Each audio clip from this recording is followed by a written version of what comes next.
आप देख रहे हैं जय भारत टीवी। जनता का मन बन चुका। जनता ने बिल्कुल तय कर लिया बीजेपी को उखाड़ के फेंकना है। हमारे रोजगार खत्म हो गए।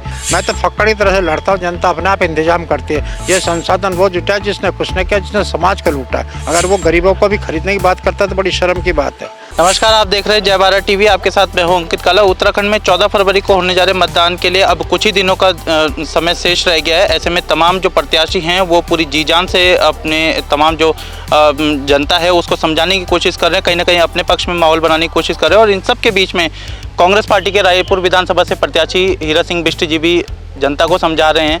सर, अब तो काफ़ी हद तक समय जो है अब नज़दीक आ गया है, अब क्या समझ आया? हाँ, जनता का मन बन चुका। जनता ने बिल्कुल तय कर लिया बीजेपी को उखाड़ के फेंकना है। और इस रायपुर क्षेत्र में तो जैसा न जाने कैसे लोगों ने वोट दे करके कह रहे बहुत ज़्यादा वोट से जिताया था प्रत्याशी को बीजेपी के। अब पता लग जाएगा, उसका रिकॉर्ड तोड़ेगी इस समय जनता। जनता में माहौल है, वातावरण है, नौजवानों में, किसानों में, भाइयों और बहनों में बिल्कुल पीड़ित और दुखी हैं।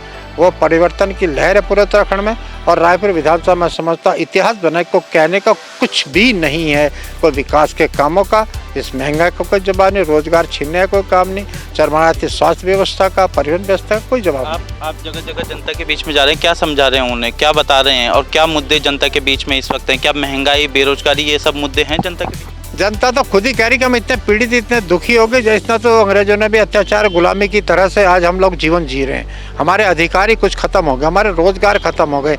हमारे गवर्नमेंट ऑफ इंडिया के बड़े इंडस्ट्रीज 4 डिफेंस के कारखाने थे, सर्वे ऑफ इंडिया, CDA, सब सिसक रहे, सब पर ठेकेदारी में भारत सरकार ने दे दिया। जो रोजगार देने के संसाधन थे उत्तराखंड देहरादून में बहुत बड़े, वो हमसे गरिमा थी, शालीनता थी, वो बिक गया। और मैं समझता 10 साल बाद यहाँ अडानी अंबानी की भवन अट्टालिकाएं बड़ी बड़ी खड़ी होगी।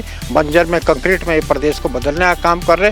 कोई उपलब्धि नहीं, कोई अस्पताल नहीं, IT नहीं, पॉलिटेक्निक। आपने किया क्या 5 साल? विधायक जी ने 10 साल क्या क्या उपलब्धि बता दे।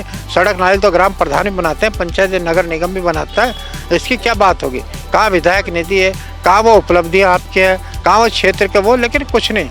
ज़मीनों का जो आज पता लग रहा है कि सरकारी ज़मीनें खुर्द बुर्द किया है, कब्जे कराए, व्यापार किया। वो व्यापार को आप पैसों से वोट खरीदना चाहते। जनता जो कह रही कि वो कह रहा है कि जब हम तो खरीद लेगा, हम वोट लेना आता है। जनता बहुत होशियार है। मैं भी अपील कर रहा हूँ कि हराम की कमाई को ज़मीन बेच कर चुनाव नहीं लड़ रहा है कोई।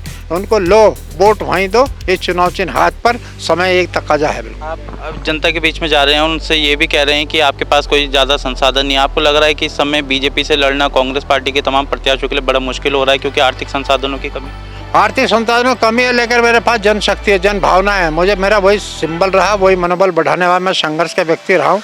स्टूडेंट यूनियन DAV कॉलेज में संघर्ष किया, यूथ कांग्रेस संघर्ष किया, फिर जनता के साथ जंगत में प्यार और स्नेह हमेशा दिया। मैं तो फक्कड़ की तरह से लड़ता हूँ। जनता अपने आप इंतजाम करती है। ये संसाधन वो जुटा जिसने कुछ नहीं किया, जिसने समाज का लूटा। वो घर बेच कर ही दे रहा, ज़मीन बेच कर कोई नहीं संसाधन लूटा रहा। अगर वो गरीबों को भी खरीदने की बात करता है तो बड़ी शर्म की बात है।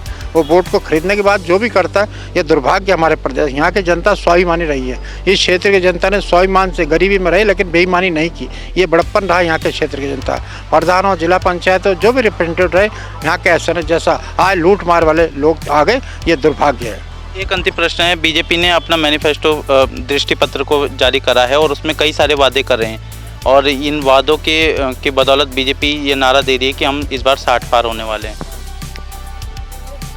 60 पार तो क्या होगी बीजेपी? मैं समझता है बस पार ही होगी है।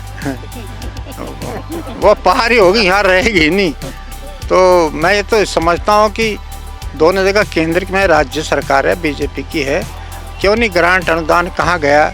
मैं तो कह रहा हूँ 500 करोड़ लगभग कोविड में इकट्ठा हुआ पैसा, वो पैसा जैसे सेंटर में 9000 करोड़ इकट्ठा हो, कहाँ है वो पैसा? वो पैसा चुनाव में लगाएंगे। आप बीजेपी सरकार, ये मुख्यमंत्री तीसरा बदल दिया, 1600 घोषणाएं हो गई, धरातल पे एक नहीं उतर रही। 5 साल बीत गया। यही तो क्या कि भू अध्यादेश दे जो उत्तराखंड की सार्वभौमिक संपत्ति को बचाने को था, उसको आपने खोल दिया। क्या उपलब्धि किया आपने? कर्मचारियों को जो हाई कोर्ट ने समान कार्य समान वेतन कहा, उपनल के 40,000 कर्मचारियों को हाई कोर्ट में चलेगी राज्य सरकार कि इनका हम वेतन नहीं बढ़ाएंगे, स्टे कर दो हाई कोर्ट के आदेश को। आज आंगनबाड़ी आपने पेंशन की बड़ा भारी ऐतिहासिक पेंशन बंद कर दी, बुढ़ापे का सहारा छीन लिया। क्या बीत रहे उनके दिल पे। जहाँ डिफेंस के कारखाने रायपुर, वहाँ जाके देखो लोग जहाँ जिनके बच्चे नौकरियाँ लगते थे, किसी भी ग्रेड में लगते थे ना, एक आशा थी कि 2-2,500 बच्चे प्रतिवर्ष लगते हैं, सर्वे ऑफ इंडिया हो गए, वो सब छीन लिया। हमारे यहाँ IT पार्क बनाया था शीर्षक रहा है, जहाँ 2,500 लोगों को रोजगार देने का लक्ष्य था, 1-1,500 लोग लग भी गए थे, लेकिन बीजेपी ने उनको नहीं बचाया, सिडकोल को नहीं बचाया। 3.5 लाख लोग रोजगार मिला था। आपने भारत सरकार डबल इंजन से कंसेशन लेते हैं उनको, जो तिवारी जी के टाइम कांग्रेस ने दिलाया था, कंपनी यहाँ आई थी। तो आप तो केवल लूट मार पे लगे, इस प्रदेश को खोखला कर दिया। ये घोषणा पत्र कुछ नहीं, रद्दी के टोकरी में जाना। आप दोनों का आप सरकार उपलब्धि बताओ, आप क्या घोषणा, क्यों जनता विश्वास करेगी? महंगाई कहाँ जा रही, गैस सिलेंडर मिट्टी कहाँ जा रही है, बेरोजगारी कहाँ पर है, क्या कहेंगे आप? आपने वृद्धा पेंशन, आपने स्कॉलरशिप खा लिया, वो डकार गया। आपने 300 करोड़ कर्मकार बोर्ड का डकार दिया। आपने कोरोना पीरियड में जो दवा का घोटाला 1000 करोड़ का कुंभ में निकला, डेड बॉडी मृतकों की वहाँ लाशें गंगा जी में मिली, ये दिया ना आपने दिया क्या? तो ये प्रदेश तड़प रहा, करवट है, बहुत तेजी से करवट बदल रही, जनता बहुत अधिक आक्रोश है। घोषणा पत्र दिखाओ, रद्दी के टोकरी में जाएगा। जिस तरह से जनता में उबाल है, परिवर्तन की लहर है, मैं समझता हूँ जनता का बड़ा आभारी ऋणी हूँ। से बातचीत के लिए बहुत बहुत धन्यवाद। तो ये थे कांग्रेस के रायपुर विधानसभा से प्रत्याशी हीरा सिंह बिष्ट, जिन्होंने केंद्र और राज्य सरकार पर जमकर हमला बोला है, साथ ही जीत का भी दावा करा है। बहरहाल देखना होगा कि इस बार का समीकरण किस तरीके से बदलता है, क्या जनता तमाम इन प्रत्याशियों को जीत का स्वाद चखाती है या नहीं, या हार का मुंह दिखाती है। बहरहाल अगर आपको हमारा ये वीडियो पसंद आ रहा है, आपको हमारा ये काम पसंद आ रहा है, तो इस वीडियो को ज़्यादा से ज़्यादा लोगों को शेयर करें, चैनल को भी सब्सक्राइब कर लें और इसके साथ ही साथ बेल आइकन को भी प्रेस कर लें, ताकि लेटेस्ट वीडियो की अपडेट आप तक पहुंचती रहे। अपने सहयोगी प्रतीक के साथ मैं अंकित काला, जय भारत टीवी, देहरादून।